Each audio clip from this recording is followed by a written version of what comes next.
answer most of them today. So one of the questions was, what did we do with the scalar potential? Because in the expression for the electric field, we should have a phi. So I will just show you that it actually goes to 0 as a consequence of the Coulomb gauge. So if we take this expression and put it into the Maxwell's equation.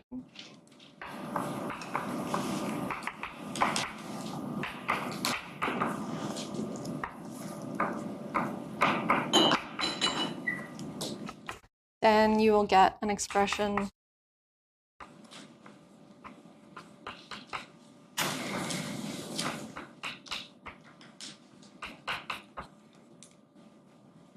and so then picking the Coulomb gauge sets this thing to 0. And then the condition that this is equal to 0 means that phi is going to be 0. So then we didn't have it in the expression for the electric field. Does that answer, I guess it was your question? Just got the Laplace, I mean, it's fine. I think you can just choose it to be 0, but it's not necessarily 0. You have additional freedom, right? I mean, this is what we solve to get electrostatics, where phi is the main thing.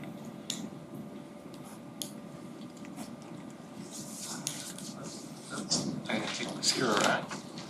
Sorry? That equation tells you phi is 0. Yeah. Oh, it tells it that you Yeah, okay. By uniqueness, we can, I guess, say. But it should decay at infinity and you have that equation. I think that it tells you that phi should be 0, but we can talk about it further in the tutorial if I've had more time to think about it. Yeah. Okay, so that's one question. The other question was about the cutoff frequency. So that is something we don't, in quantum optics, it's not something we worry about in practice. It's something you will, so I talked to Gang, she calls it the black magic of renormalization. So you will touch on it a little bit in quantum field theory 1, and then you will discuss it extensively in quantum field theory 2. So I will leave that for future discussions.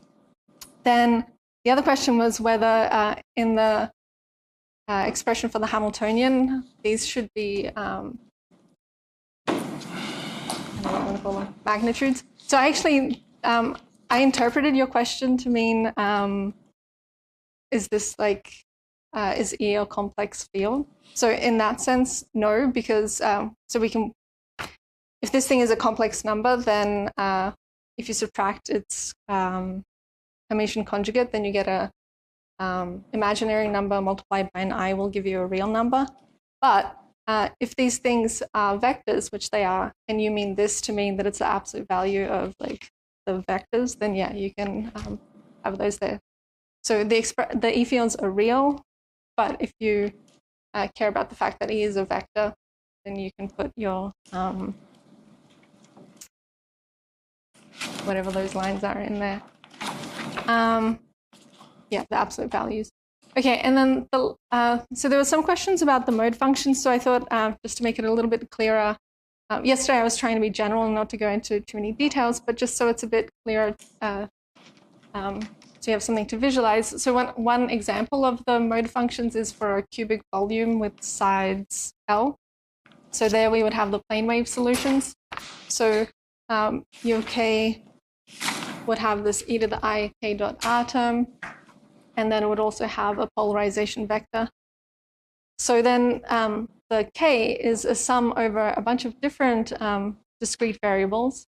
So one of them is the two polarization variables, and the others are the Cartesian component of the wave vectors. So like that. But we just use the label k as shorthand over to be a sum over all of those variables.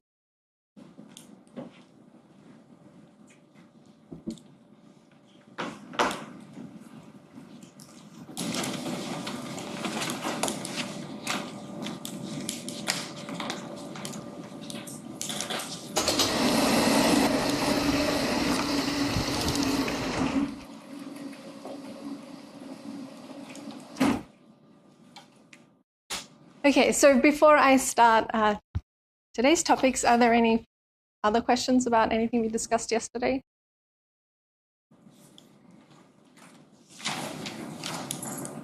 No? Okay.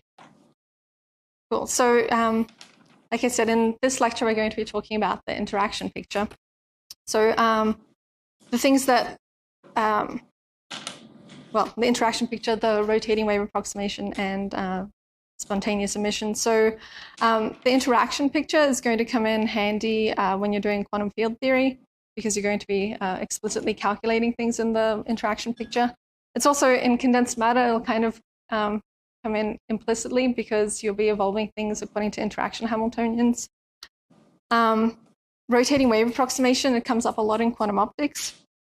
And it'll come up again in relativistic quantum information at the end of the year, where we look at what happens when you go beyond quantum optics approximations. So there, Eduardo will discuss beyond the rotating wave approximation. Then spontaneous emission, that'll actually come in handy next week. So we're going to be talking about generalized transformations on systems as a result of coupling to an environment. So we'll, in spontaneous emission, we'll see an explicit example of that. And then time ordering, of course, is going to come in handy in all your quantum field theory calculations. Okay, so let's start with the interaction picture.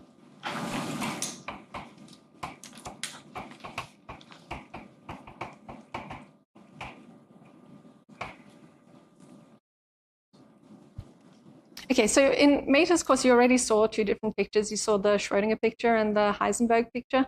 So the Schrödinger picture is nice when you're thinking about how states evolve. I think it's a really nice picture conceptually. And the Heisenberg picture is useful for maybe when it's like too difficult to calculate the entire state, how that evolves, but maybe it's enough to just calculate the expectation value of some observables that you're interested in. But the picture that we're going to look at here, it's really useful for doing certain interaction calculations. So this is the standard technique for solving problems in quantum optics. And we'll see that you can kind of think about it as being an intermediate picture between Heisenberg and Schrödinger.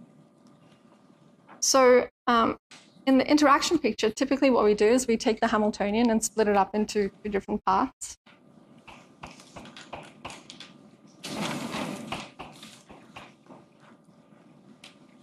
And this choice it's completely arbitrary. So different choices of splitting up will yield different interaction pictures. But typically what we do is we choose this to be the free or unperturbed Hamiltonian.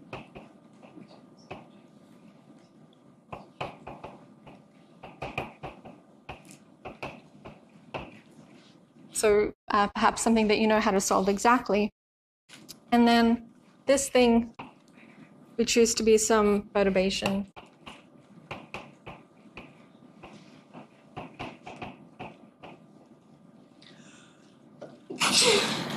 And so in the problems that we're going to be looking at today, this thing it's an interaction between two different systems, but in quantum field theory, you'll see that this could be a self-interaction term.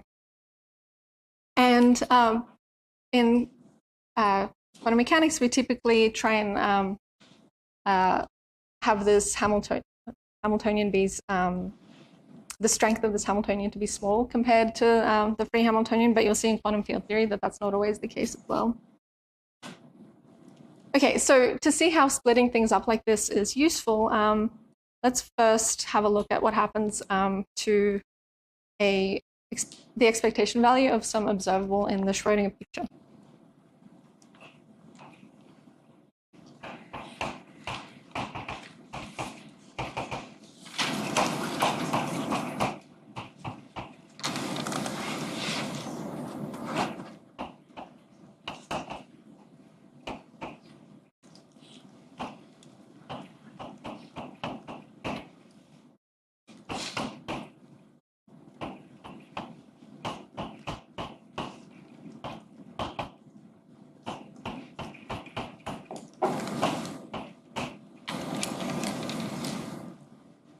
So this is the expectation value of the operator A. And I'm just putting subscript S on here so we can keep track of the fact that we're in the Schrödinger picture. Okay, and then the next step is to, which is actually a trick we use all the time in quantum mechanics, is to insert some resolutions of identity.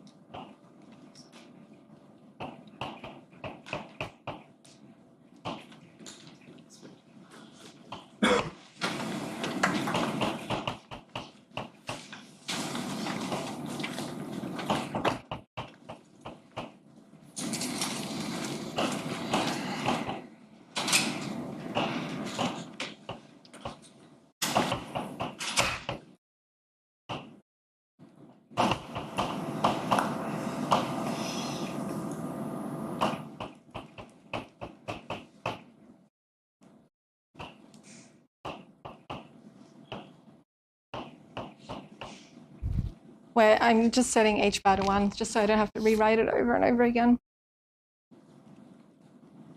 And so if we do that, we can identify deviation.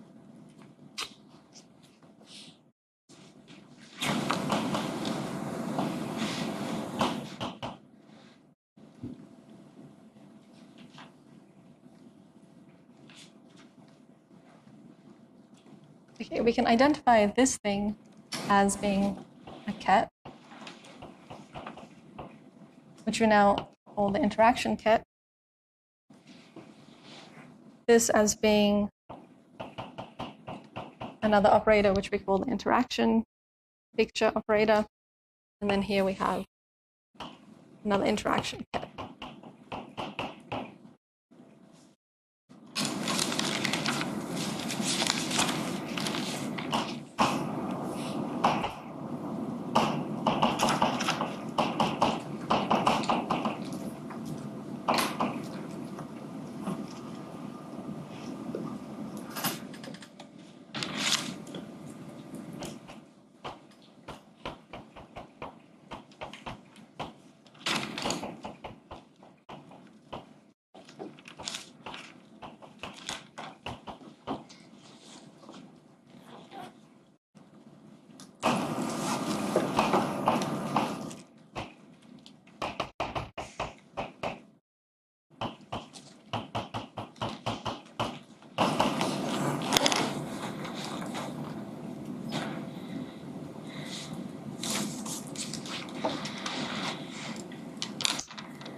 I have a typo in my notes. Let me just correct.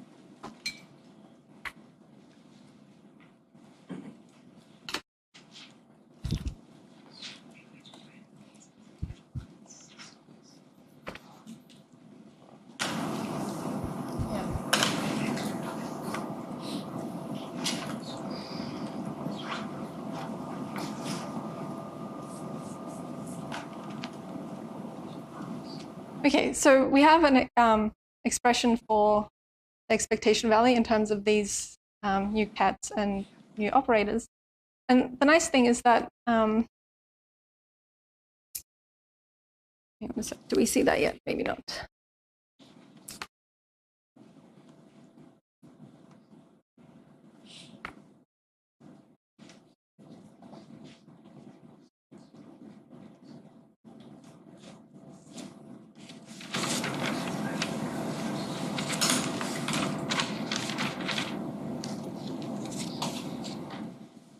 Okay, yeah, so we can see from here that the dynamics of the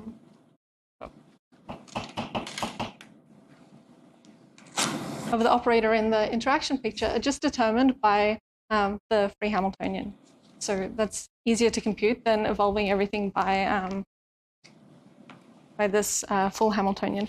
But that's not the only nice thing. So we'll be able to find a nice expression for how the state vector in the interaction picture evolves as a function of time as well. So let's do that.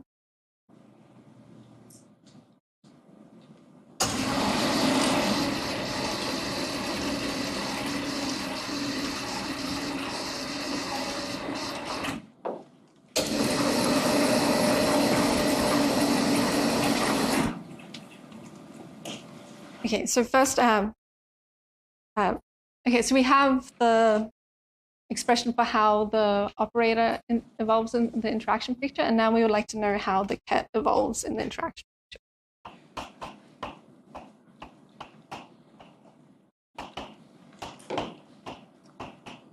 So we can write down the thing that we're interested in, which is the time evolution of the interaction picture ket as a function of time. And then we can insert our expression for, oh, maybe I didn't write it down. Oh, I'll write it down here.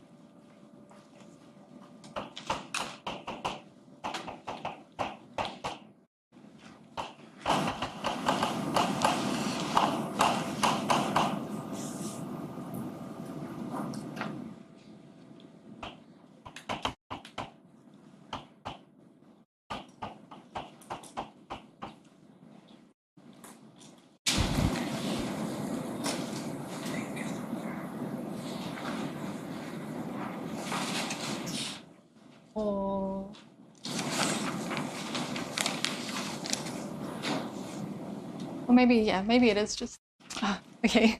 I'm getting confused with my subscripts, which is supposed to be making things easy, not difficult.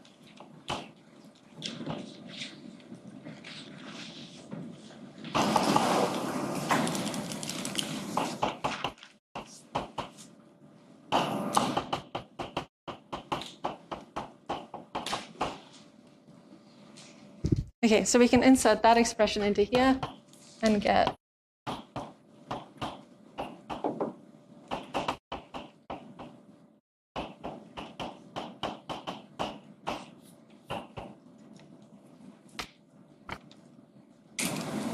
okay, and then because we know that the thing that we're after is an evolution equation, I'm just going to put it put in convenient factors of I and expand this expression.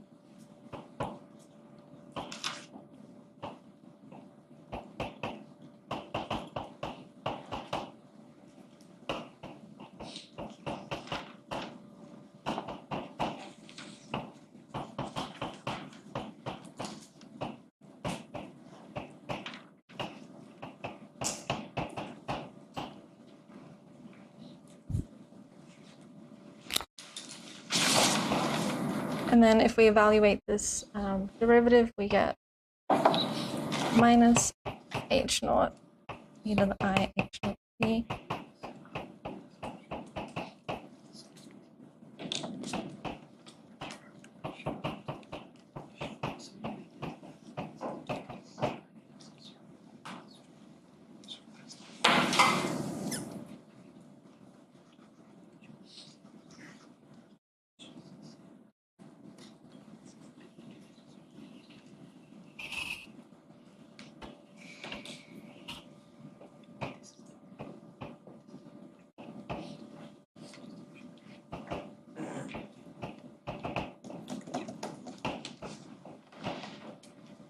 Okay, where to get from this line to this line, we just use the Schrödinger equation,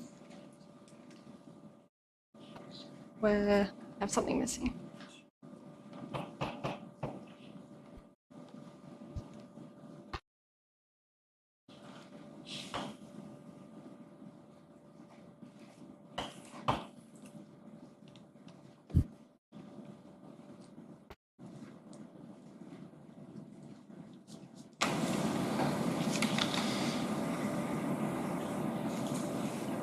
Okay, so now I'm going to insert the expression for the Hamiltonian into H. So that's H0 plus B, the way that we've split it up in our definition of the interaction picture.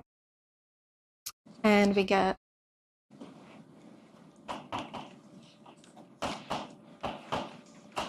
the time derivative of the interaction picture ket minus H naught.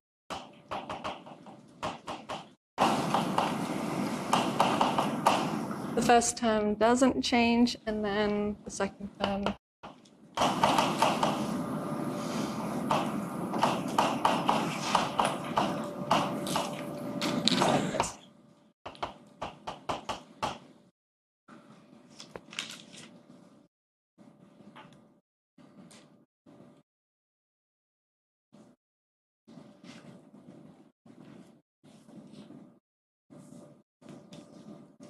Okay, so I'll let you guys look at it and tell me, can you see if any of the terms should cancel here? Yep. With that one. And so why is it okay to move the H0 over to the left? Yeah. Okay, good. Okay, so then these terms cancel, and we get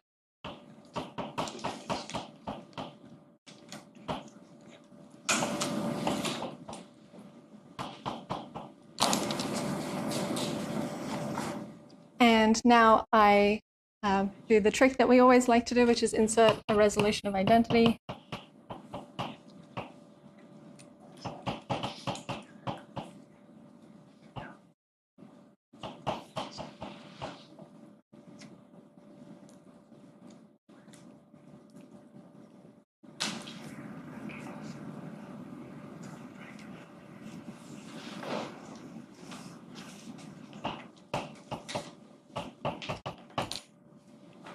And then I can use our definitions of the interaction picture kets to write this as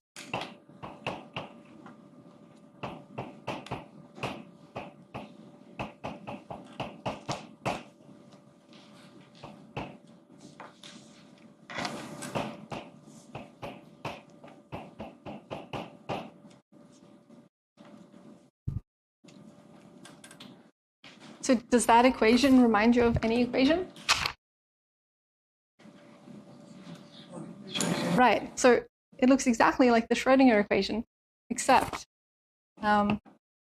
it's not evolution according to the Hamiltonian that describes the entire system, but it's evolution just according to this interaction Hamiltonian. But the thing that's evolving is now this interaction picture ket.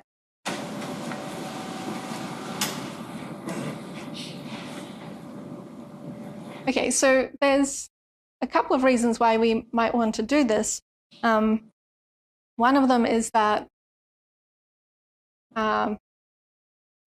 if V is small, then we can use perturbation theory to solve these expressions perturbatively just according to the interaction Hamiltonian, and just having to deal with the interaction Hamiltonian on its own rather than the full Hamiltonian can make calculations easier. But then another nice thing is that we can use this picture to make some approximations. So I will show examples of both of those two things. So I'll show how we can use the interaction picture perturbatively, and I will show how we can make this rotating wave approximation, which then lets us simplify the system and actually get exact solutions, which is always good. Okay.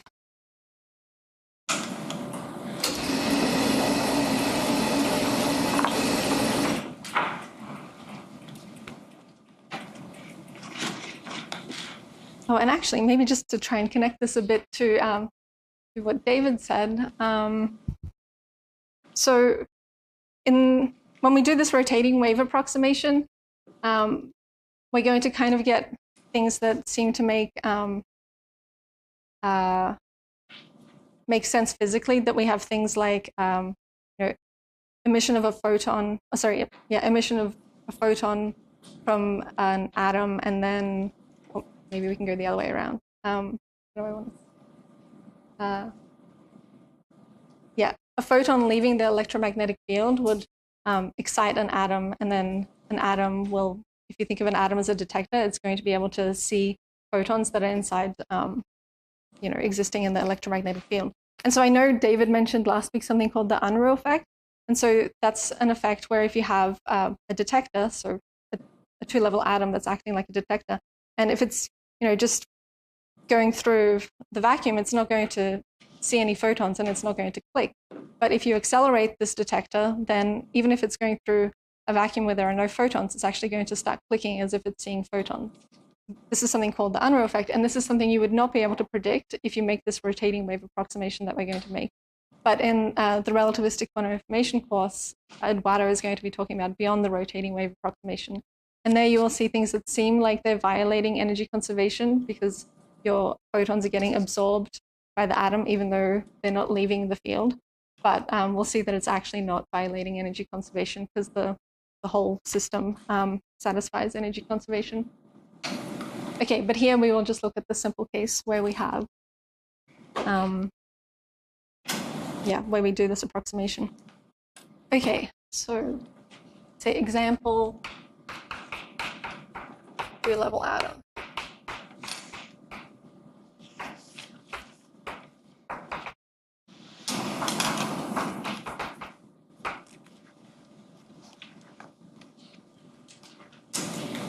Okay, so the atom is going to have 2 states, the ground and the excited state. And there's going to be an energy difference between these 2 states, so we can write down the Hamiltonian for the atom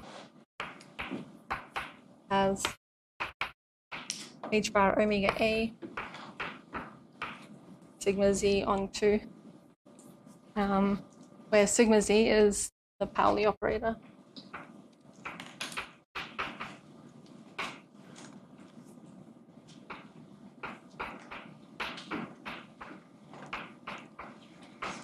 Which we can write in the basis of the 2-level atom. And we're going to, so recall yesterday when I wrote down the Hamiltonian, it was a sum over all of the modes. So it was a set of uncoupled harmonic oscillators. But here we're only going to consider a cavity. So we can just pick out one of those modes. And we're going to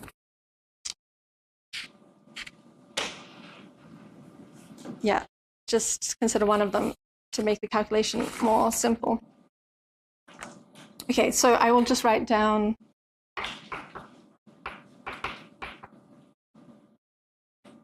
the Hamiltonian of the field is going to be just h bar omega c a dagger a, where I'm ignoring the vacuum contribution, which would normally give you a plus omega c on 2. So here, omega c is the resonance frequency of the cavity.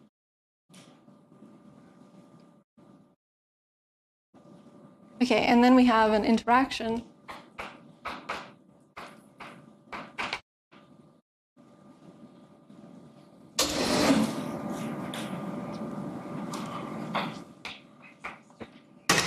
between the field and the atom.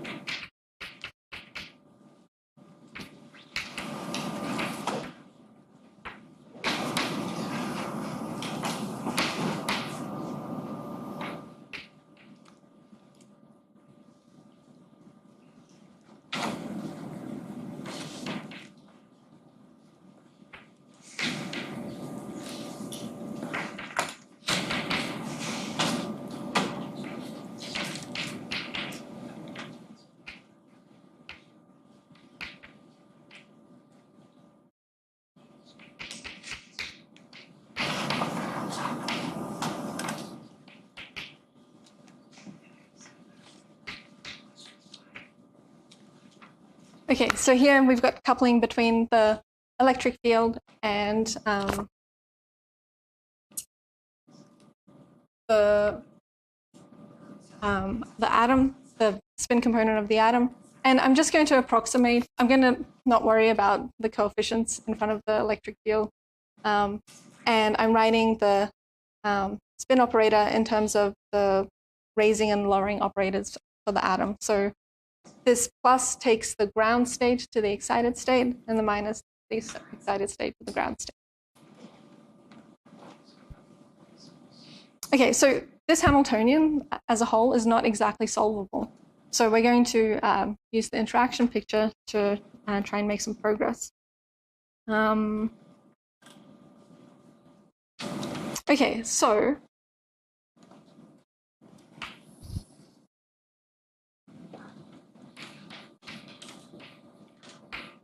let's write the whole Hamiltonian for the entire system.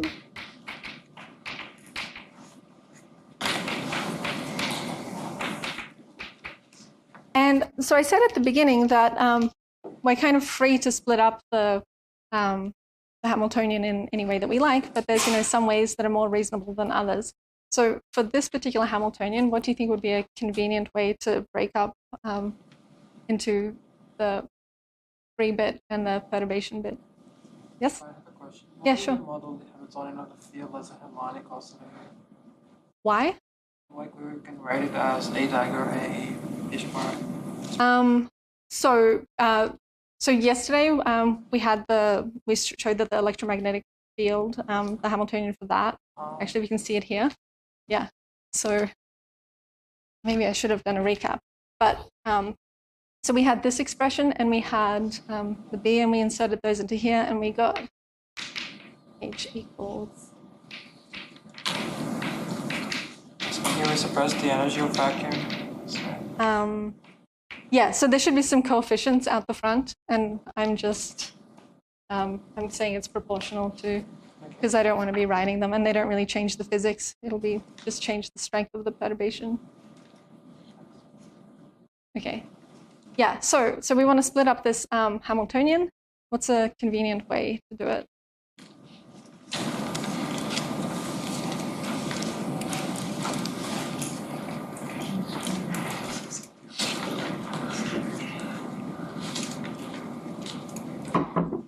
One that says interaction alone.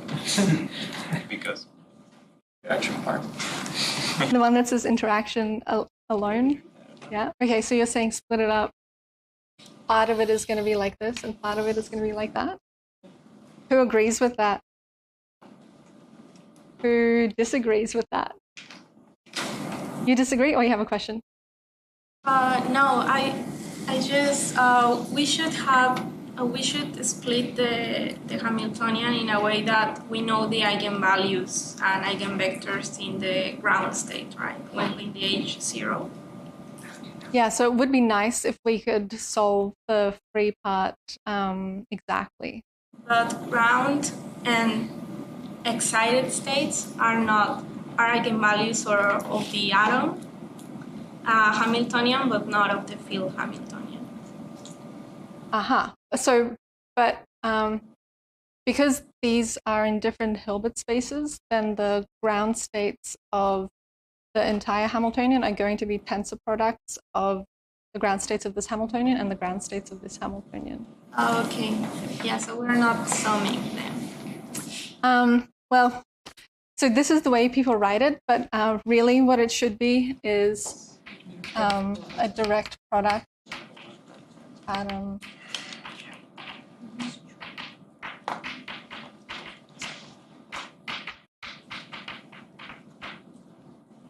It should be like that, but like no one ever. No. It's a product, right? When you add the Hamiltonians, I think you do a. Tensor product. Tensor product Oh. and then plus with. No, you.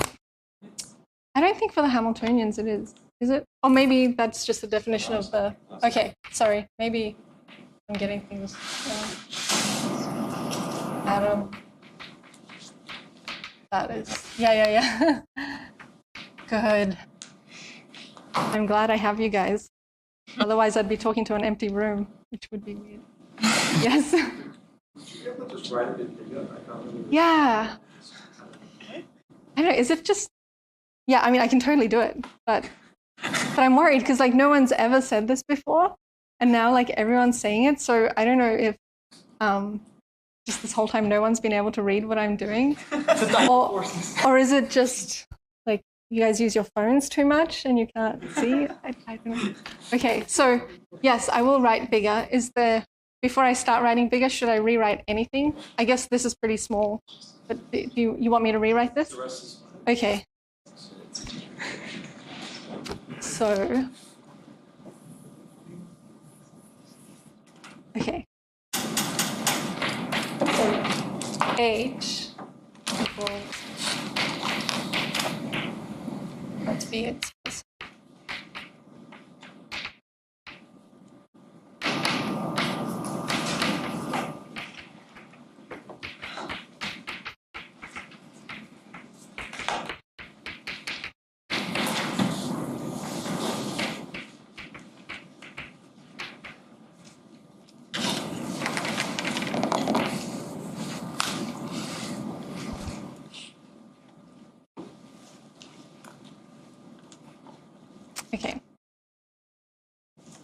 So then, okay, most people thought that we should split up this as one of the parts and this should be the other part.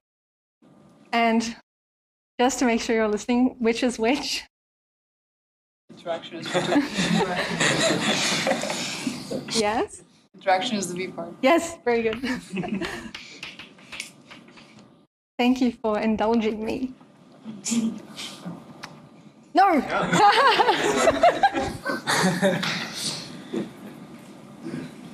Okay, good. Okay, so what we want to do is now actually convert those Hamiltonians into the interaction picture. And I think we can get away with just converting the interaction Hamiltonian. Because, yeah, I don't think we... Sorry. Yeah.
Oh, okay.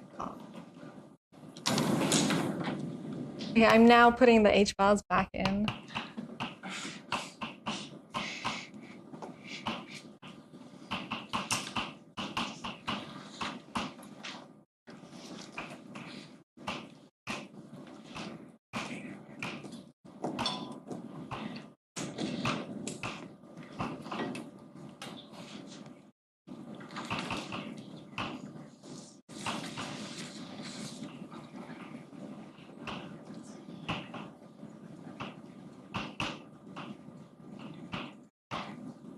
Okay, so I'm going to get you to help me out here.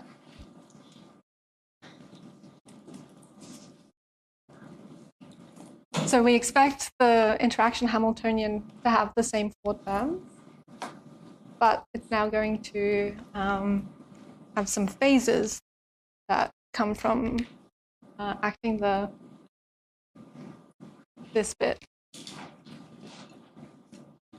On the V.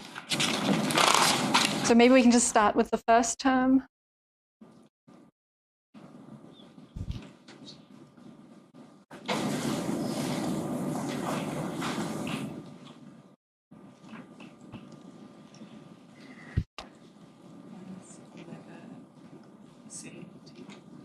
Minus omega C. Yeah. So you got that from acting this on the annihilation operator. Yeah. Okay. And does anything happen to this guy?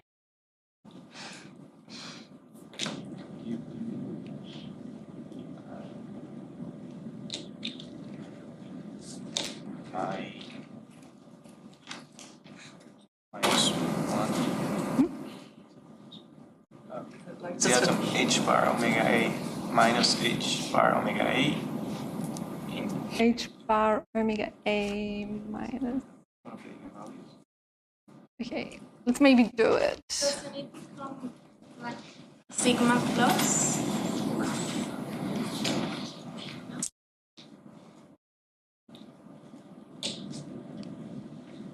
Oh no, it stays the same, but with a minus. I think, okay, maybe I'm gonna change the energies just so that it's easier.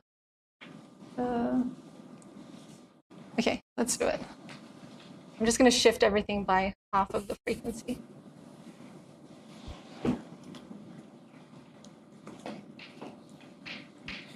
Oh.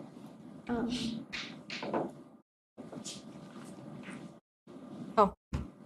Okay.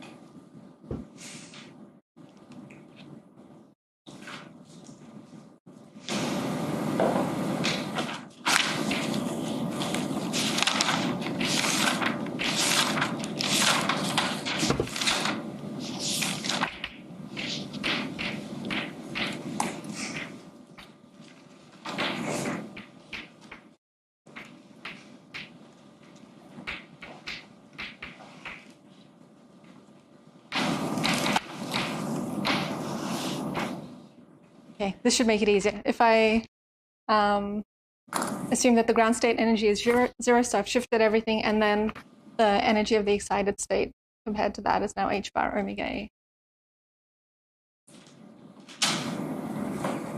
I realized I was like pulling a phase out implicitly, so but maybe that'll make it easier.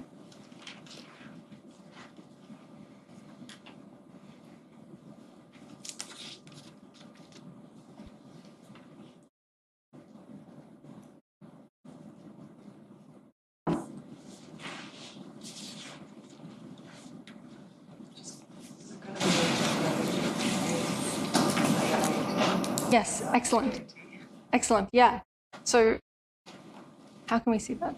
Well, I think it's good for you guys to do it yourselves. But yeah, you get exactly that. You get omega a t. Okay, and we can go through the same process for all of the terms and get, so I get the phases right.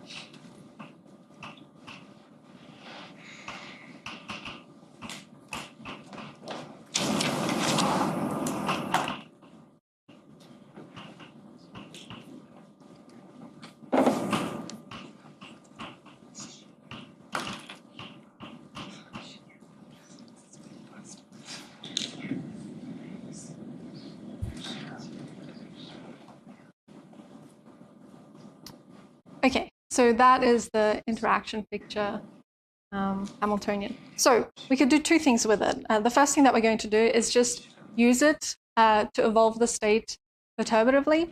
And then the second way that we're going to use it is to do this rotating wave approximation.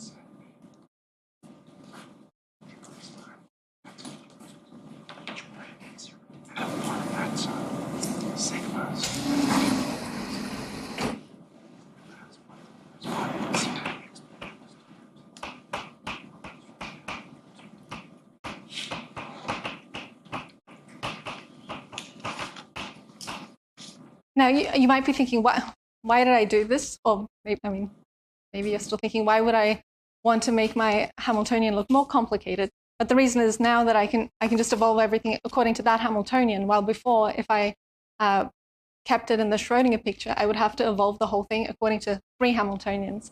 And having an e to the I plus 3 Hamiltonians would just be annoying to keep track of. Okay, so for simplicity, we're going to just consider the case where the atom is on resonance.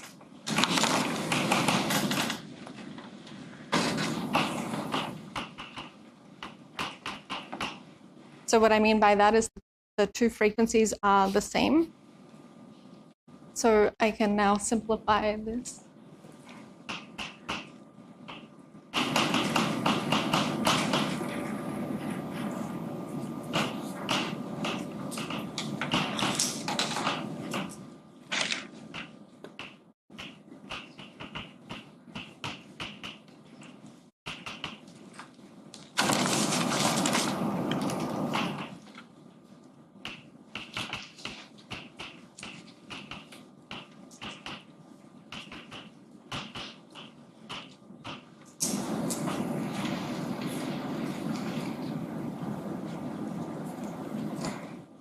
And I'm going to, yes.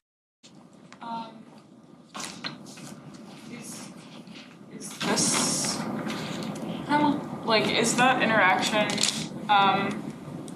Hamiltonian supposed to be Hermitian? Yes.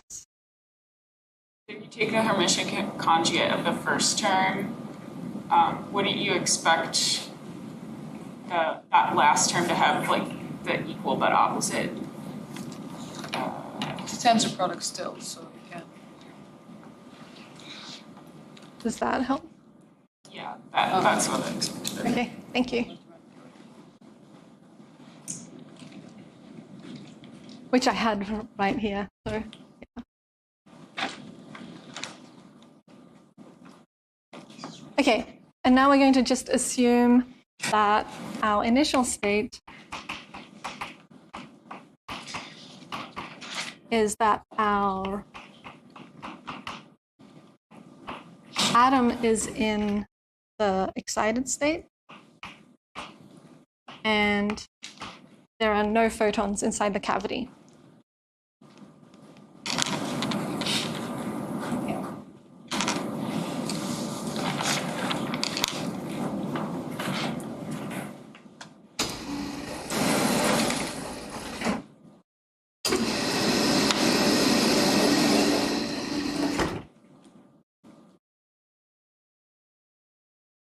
Okay, so now we want to evolve the state as a function of time, and we know that all we have to do is evolve according to this interaction Hamiltonian in the interaction picture.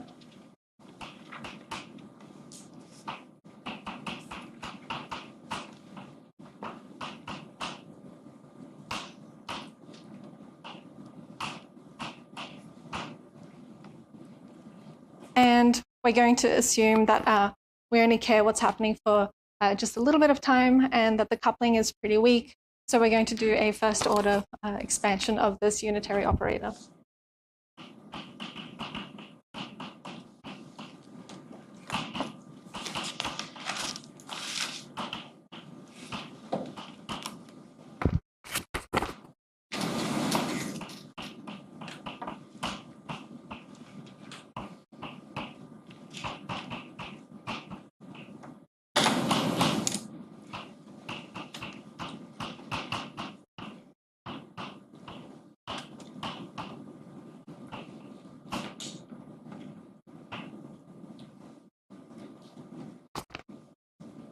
Okay.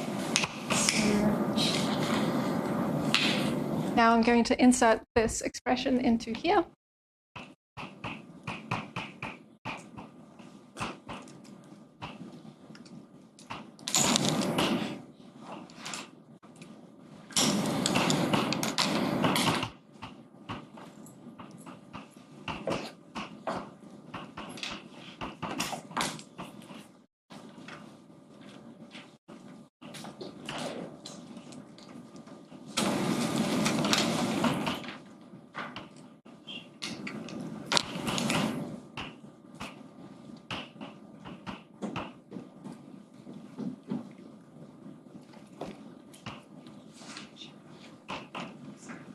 Okay, and so at this point we might be really dreading the fact that we have to do some integrals, but it turns out that all of the integration terms disappear.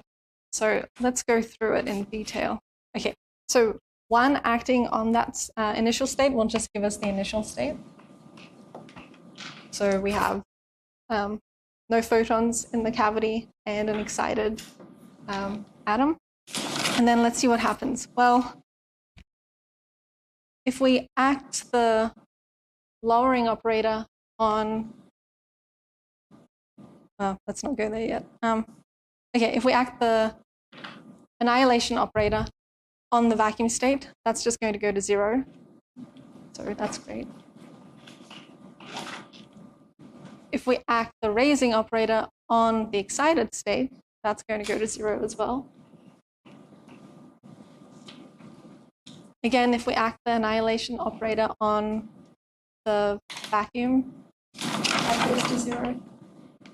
And then the only term that gives us a non-zero contribution is a term that creates a photon from the vacuum and a term that takes the excited state to the ground state of the atom.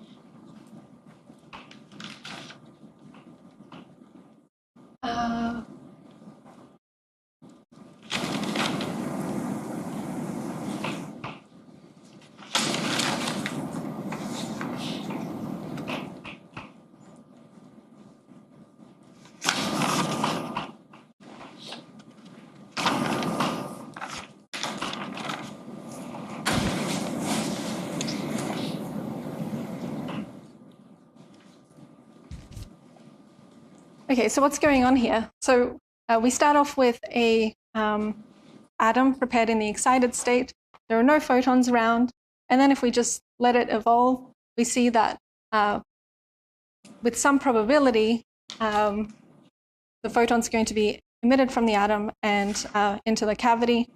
And we haven't talked about entanglement yet, but I'll tell you in advance that what's happening here is that the state of the atom is now becoming entangled with the state of the cavity, because we can't write this as a tensor product of the state of just the atom and the state of the cavity. So that's something we will talk about later on Wednesday and Thursday. Yeah. How did the first term go to 0? Because it is sigma minus, and acting on the excited state should be... A acting on. Yeah, A acting on the vacuum. Where do we get our G though? Yeah. It's here, except at some stage it was a capital omega. Okay, we just didn't write it. Okay. Where did I at some stage I changed this as well. Yeah, okay. Yeah, so that's the case. So we did this perturbatively, and that's what we see at short times, but what happens at longer times? Well, we could just expand it to higher and higher orders, but we don't want to do that. So what we can do is to now make this rotating wave approximation. So we'll step back a bit and make the rotating wave approximation to make this whole system solvable exactly, and then we can see what happens at all times.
So because it's an approximation, we know that it's not going to work in all regimes, but it's going to be valid in some regimes. And the regime that this approximation is valid in is when the two energies, so the energy difference of the atom and the energy of the cavity, are really close together compared with their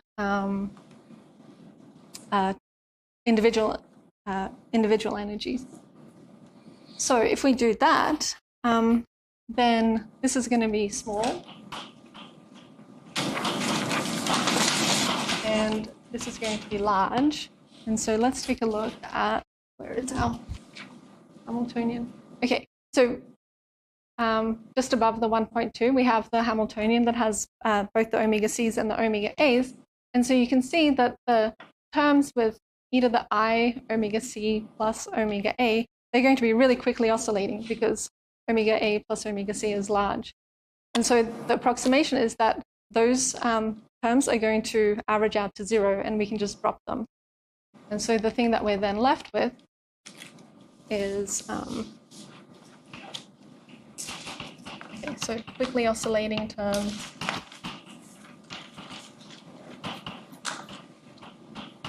Go to 0, and then we just get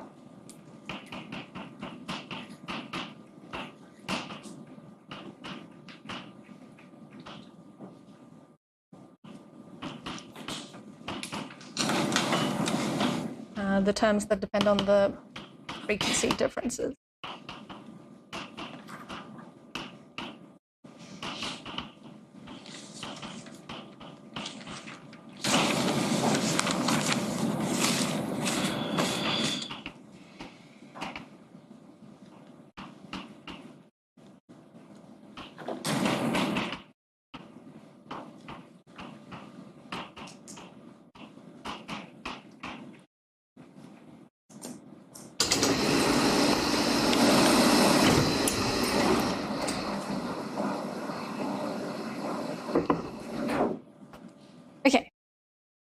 So, and then in order to just look at a simpler case for the example that I'm going to do on the board, we're going to assume that the atom is now exactly on resonance with the cavity, and we can just assume there's one frequency that we're dealing with. Okay, so in that case, our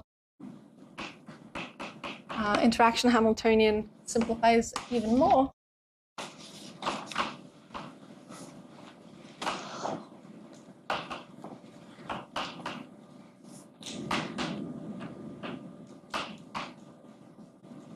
Into terms that just, it looks like these are the energy conserving terms because they pull a photon out of the atom and put it into the cavity, or pull a photon out of the cavity and put it into the atom. But in fact, even the terms that look like they're not energy conserving, they're not actually not energy conserving. And we'll discuss that in later courses. But okay, so we have this Hamiltonian, and then I'm going to just write it out in the eigenbasis of the pre-Hamiltonian. So we have a sum over n, which is over the photons, over the Fock states. So it looks like this.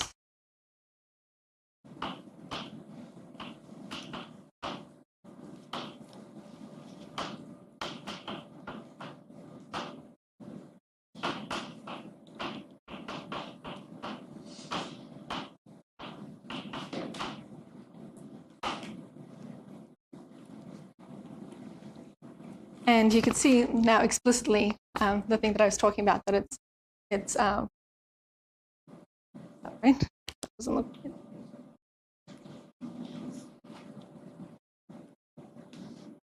Yeah, it's pulling a photon out of the field, so n plus 1 goes to n, and it's taking the ground state to an excited state, so it's putting the photon into the atom.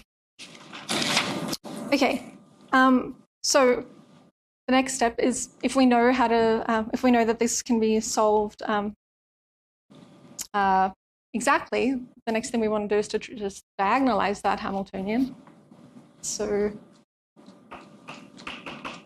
if we go through that process, diagonalize.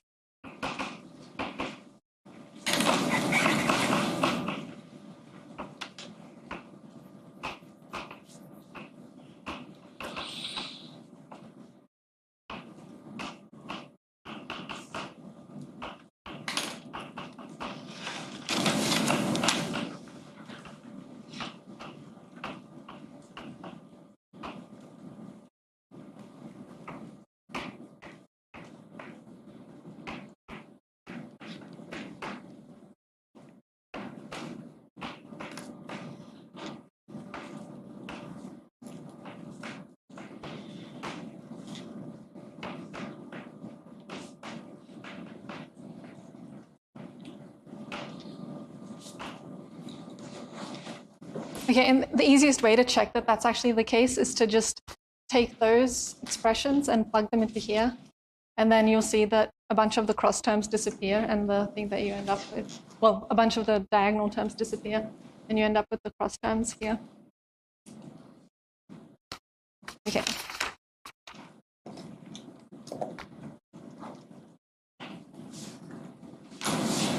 Okay, so we've diagonalized the Hamiltonian. So now what we want to do is, again, go through the process of where we apply the evolution operator on the initial state. So we have the same initial state.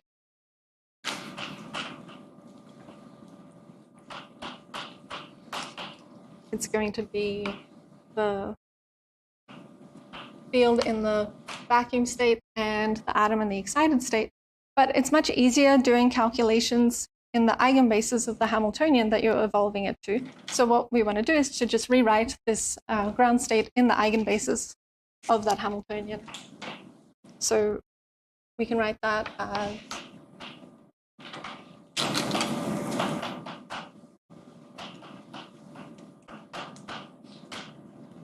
and again, you can check that that's the case just by plugging in those states in there and seeing how the bits that cancel.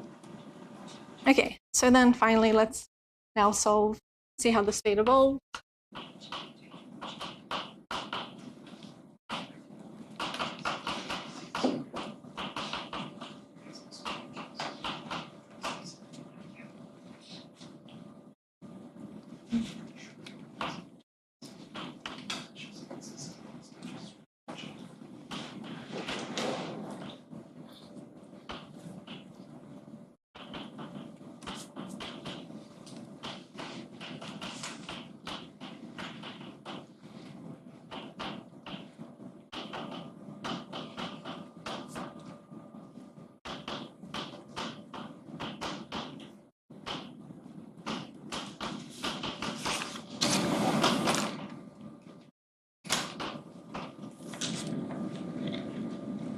So the thing that's nice about being in the diagonal basis is that when we exponentiate this, we just have to exponentiate the coefficients in front of the diagonal terms. And then it's just easy, like matrix multiplication. And we find that we get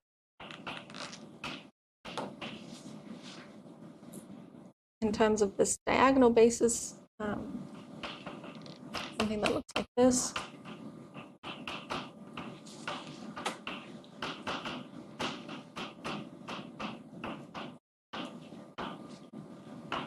And then just so we can compare it with our previous result, I'd like to rewrite that in the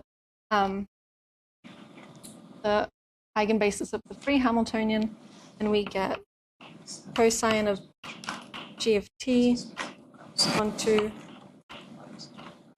times the initial state minus I sine gt on 2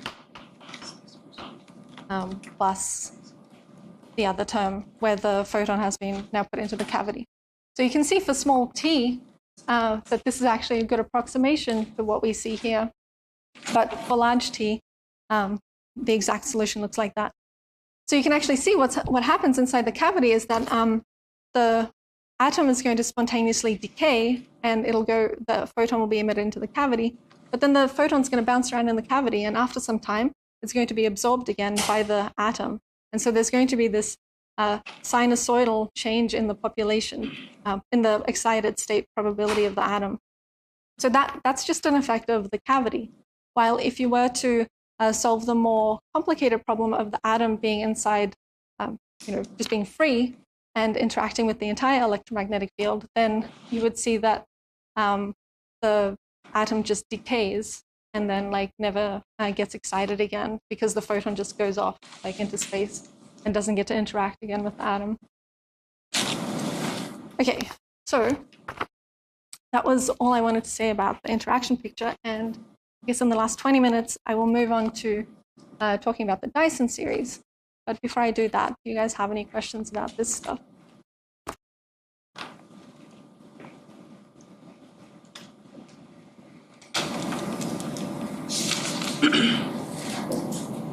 Okay.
Okay, so yesterday I was talking about this process called parametric downconversion, which is the way in which many labs around the world make interesting quantum states of light.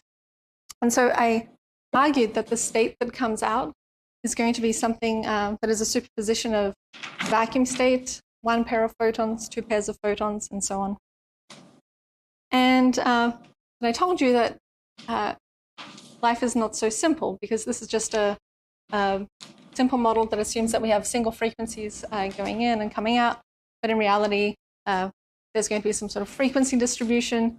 There'll be a distribution over different momentum vectors in here, so they will induce correlations between the frequencies. So in order to model the frequencies, we have to look at kind of a more detailed Hamiltonian than the one that led us to that. So let's, okay, but before I get to that though, so the full Hamiltonian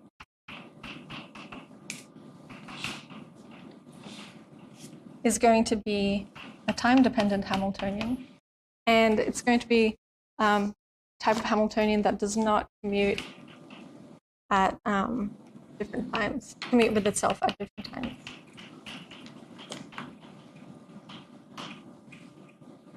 So I think Meta already told you that if you have a Hamiltonian that doesn't commute at different times, then the formal solution to the Schrodinger equation for that is going to be a time-ordered evolution operator. So we would have to write that the output state is going to be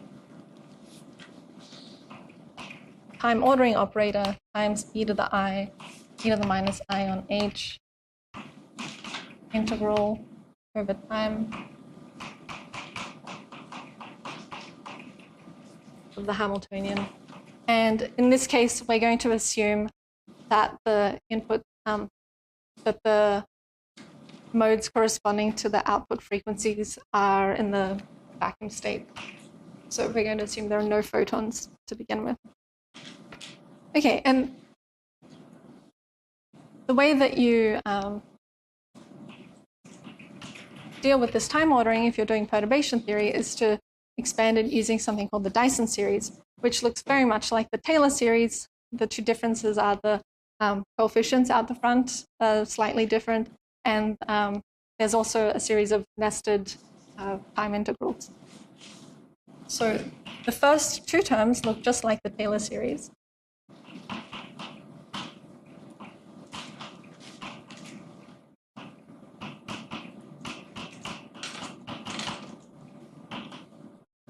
But then the second term, it doesn't have a half.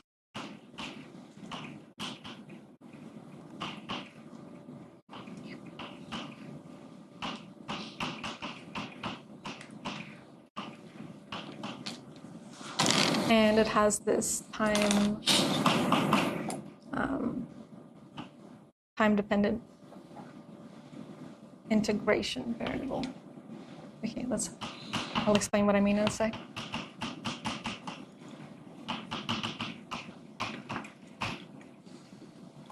Okay, so in this term here, you have an integration from t0 to some time t prime, but then that t prime is the thing that you're going to be integrating over here. So kind of, if we want to look at it in like kind of geometrically, so if we plot the axes that we're integrating over, so how would I want to do this?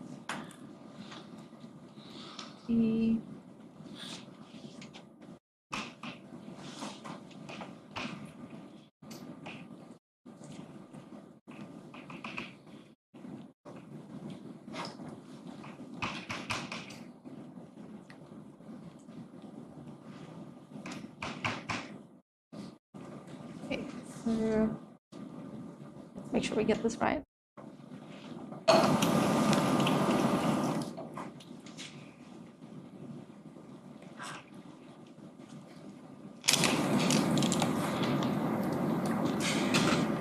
Okay, so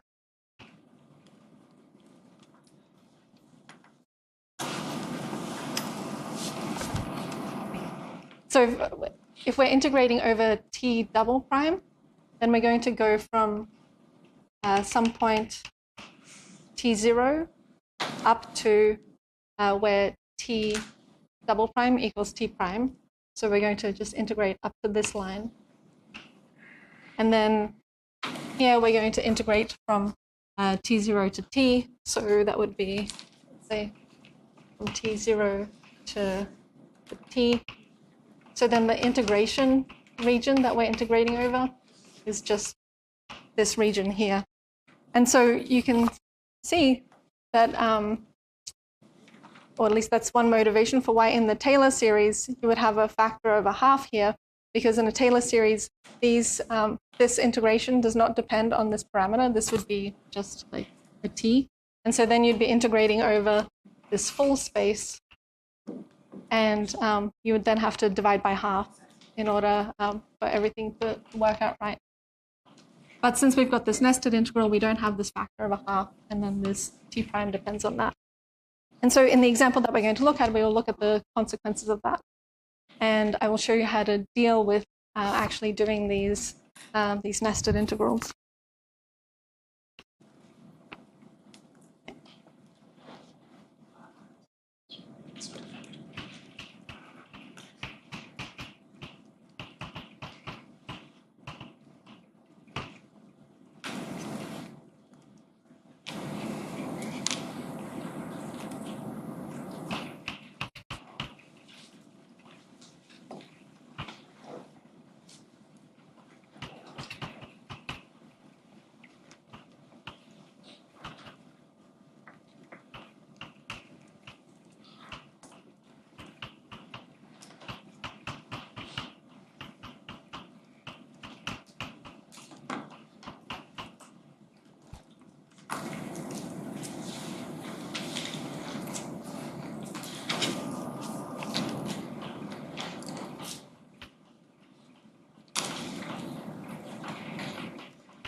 Okay, so nonlinear optics is really, really hard, and quantum nonlinear optics is like even harder.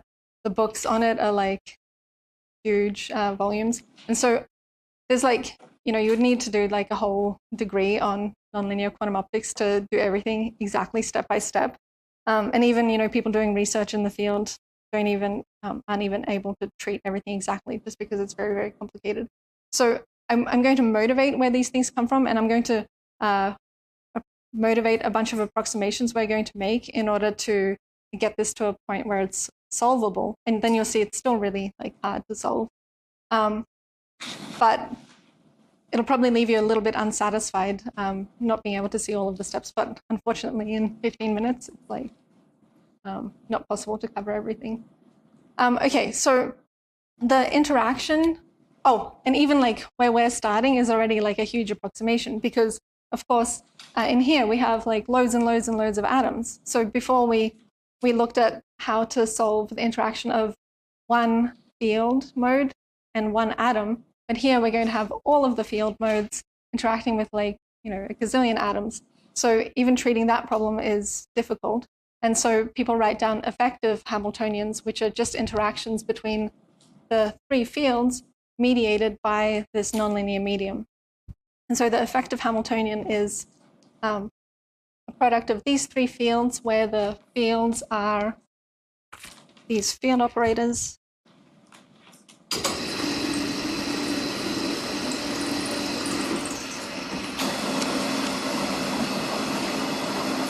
Yeah, those fields are these operators here.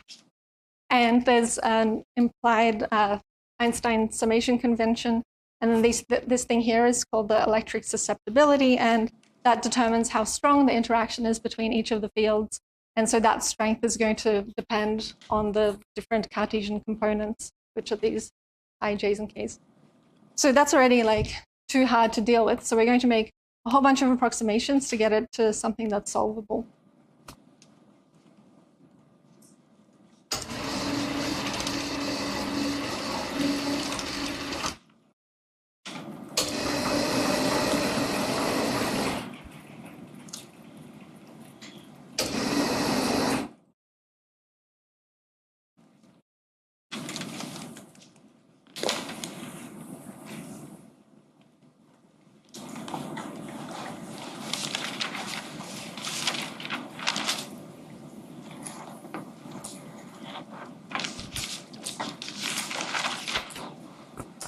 Okay, so I will just list these down.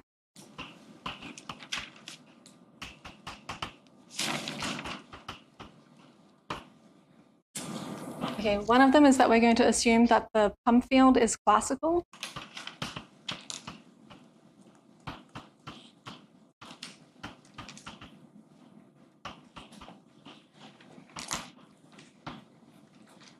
So we're going to just describe it by a complex field rather than operator. We're going to assume that the interaction is happening inside a waveguide. So a waveguide is a region of the material that has a different refractive index, and it kind of contains the light. And so if you have like a very, very narrow one-dimensional waveguide, you can just assume that you have a single wave vector going in that direction. And you don't have to deal with three-dimensional space.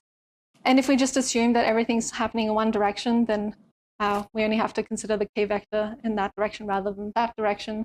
So rather than having now a bunch of k's, we just deal with the frequencies that correspond to the one-dimensional field traveling in some direction. So assume 1D waveguide.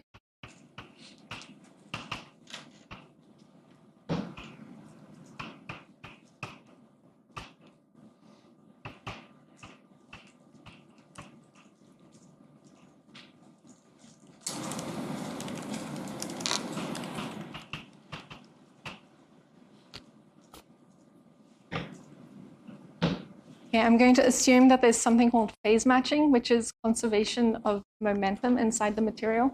So you can see that this expression here, it's a product of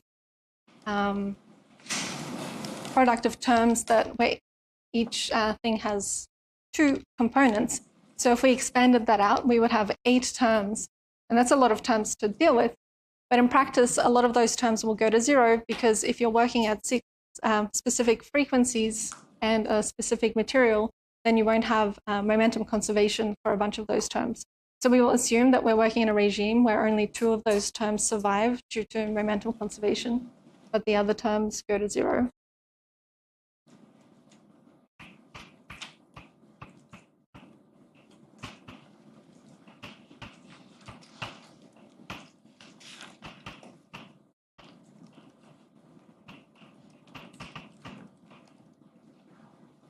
And so I always say that it's easier to work with discrete variables than continuous ones. But after we've made all of these approximations, it actually gets easy to deal with continuous variables because everything's just going to be a continuous Fourier transform, which then we can do analytically.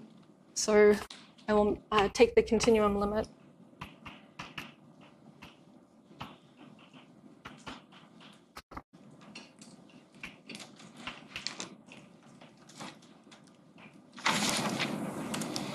Oops.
Okay, so like after all of those approximations, the simplified Hamiltonian is still horrible. So let's just kind of unpack everything that's going on here. So A is a constant that just captures everything, and it won't add to the physics, so I won't write it down, but it captures things like these coefficients out here in front of the Hamiltonian, and also the coefficients out the front of the expressions for the electric field. And I've made an approximation that the bandwidth of the pump is sufficiently narrow that this I can just treat it as constant, so I can pull it out the front of the integrals. So there's a whole bunch of constants out here. We have this integral over z. It came from this integral over all space, but remember everything is 1D now. This thing is the spectral distribution of the pump field, because we assume that the pump is classical. And then we have integrals over all of the frequencies, and we have creation operators that act on the vacuum. And also we'll have a pair of annihilation operators in the Hermitian conjugate term. And these operators depend on frequency. And the frequency distribution is going to be given by like all this stuff that's going on there. Okay, but we can kind of simplify this and use our intuition as a guide. We're expecting it to kind of look something like this. So we can treat it term by term. And we're going to expect that the first order term will look something like a pair of photons. So let's just first look at the first order term.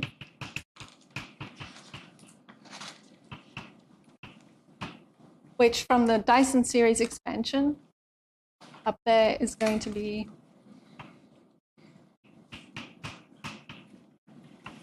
I on H and integral of the Hamiltonian acting on the vacuum state. And I've made another approximation here where we're extending the limits of integration to minus infinity and plus infinity. And we can get away with that because the interaction is only going on inside the crystal. So if we extend it time to minus infinity and plus infinity, it'll just ignore anything where there's no interaction. Yes? I have two questions. Yeah. So the first question is, I don't really understand the motivation for the original Hamiltonian. Yeah, so you need to like read a whole textbook on nonlinear optics, but let's see if I can give a good motivation. Sorry? So you don't think it's dimensionally correct? No, I don't. That's not good. So chi is dimensionless. Yeah. Okay, we'd have to.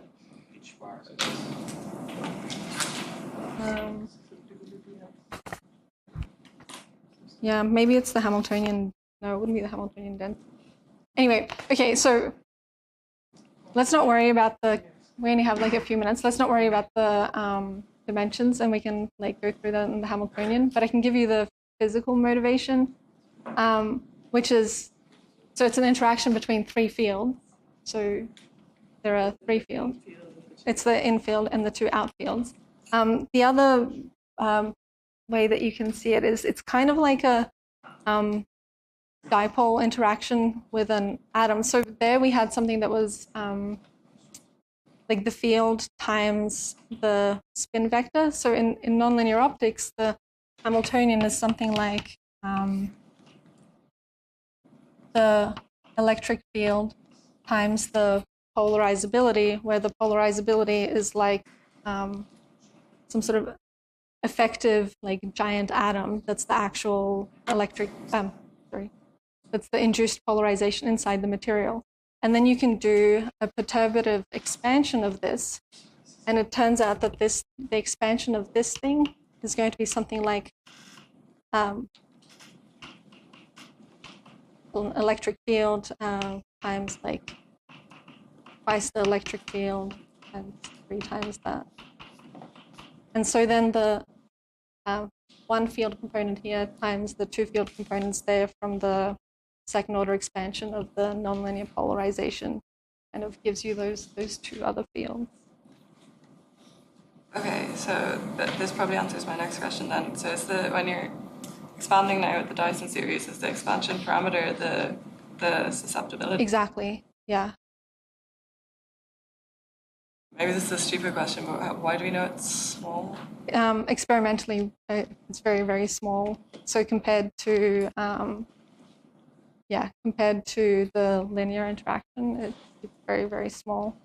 But we don't care about the linear interaction here due to phase matching. Like we'd be working in a different regime where it's different energy and momentum conservation than what we get from,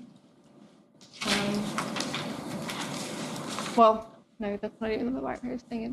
We're working at different frequencies. So, so the linear term will just get you the pump field coming out the other side, but you can just ignore that and only focus at frequencies that correspond to the down-converted frequencies, and those are going to be like way off from the input frequency. They'll be like half the frequency. So, yeah, that's a very hand-wavy motivation. But I mean, in principle, all of these things are happening. So you'll also have these third-order interactions happening, but they're also really, really weak, and they'll be happening at different frequencies to the ones here. So if you've got your experiment designed in such a way that you're only looking at frequencies here, it's okay to just treat that. Okay, so yeah, I'm going to really quickly go through this now. But remind me in the tutorial to come back and address this issue of the constants, the dimensions. Okay, where were we?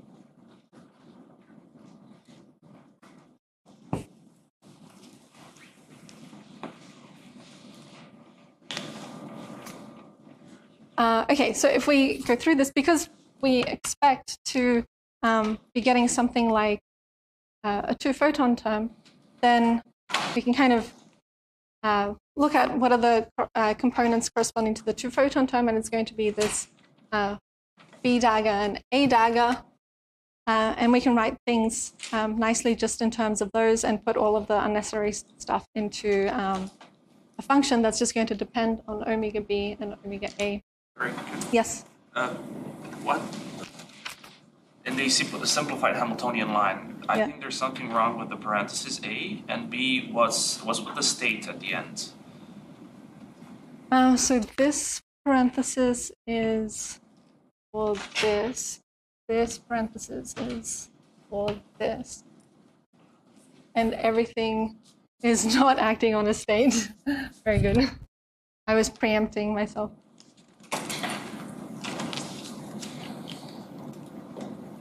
Still, there's one more close parentheses than open. 1, 2, 3. Sorry, I just want to figure out. Yeah, for sure.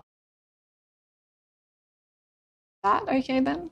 But this is just, we take the Hermitian conjugate of the entire 3 parentheses and add them to the... Exactly. Okay. Yep. Thank you. No, it's fine.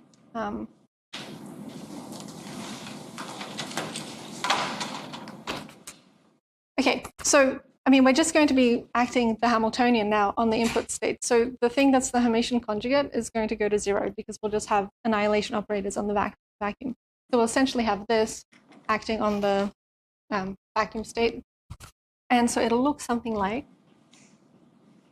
integral over A, omega A, integral over omega B,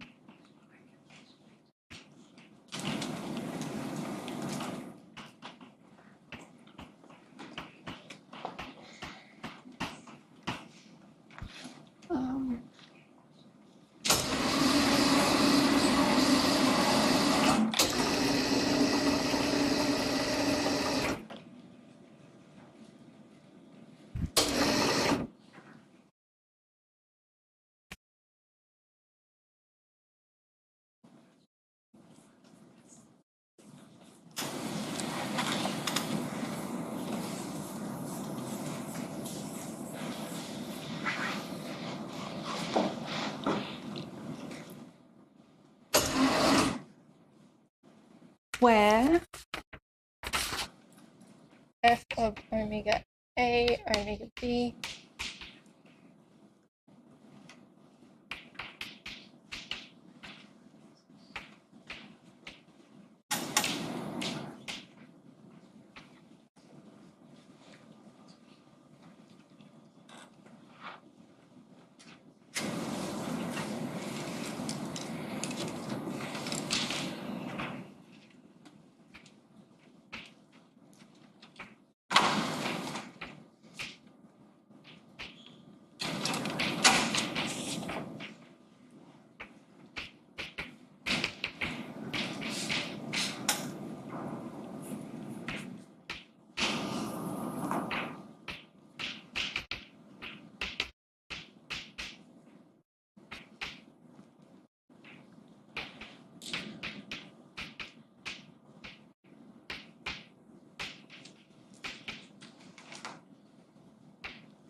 I have a question. Yes. Isn't the one that creates states with, yeah, that one. Good, thanks. So let's talk through this. Okay, so what we can see is that the first order term is going to be creating two photons, but the photons are going to be described by what's known as a joint spectral amplitude. So it's the frequency distribution of the two photons, but it's a joint function. And in general, it can be correlated. And it's going to have a shape that's going to depend on a few things. So one of the things it'll depend on is the spectral distribution of the input pump field. Another thing it's going to depend on is the phase matching conditions. So these things here depend on the refractive index properties of the material and the nonlinear refractive index properties. So it'll essentially depend on the nonlinear properties of the material. And maybe we can make a few simplifications. So one of them is that this integral here will give us a nice delta function over all of the frequencies. So you can see that's where the energy conservation comes from between the incoming pump fields and the outgoing pump fields.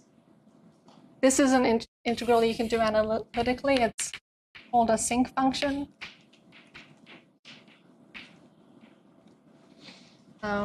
Where sinc x is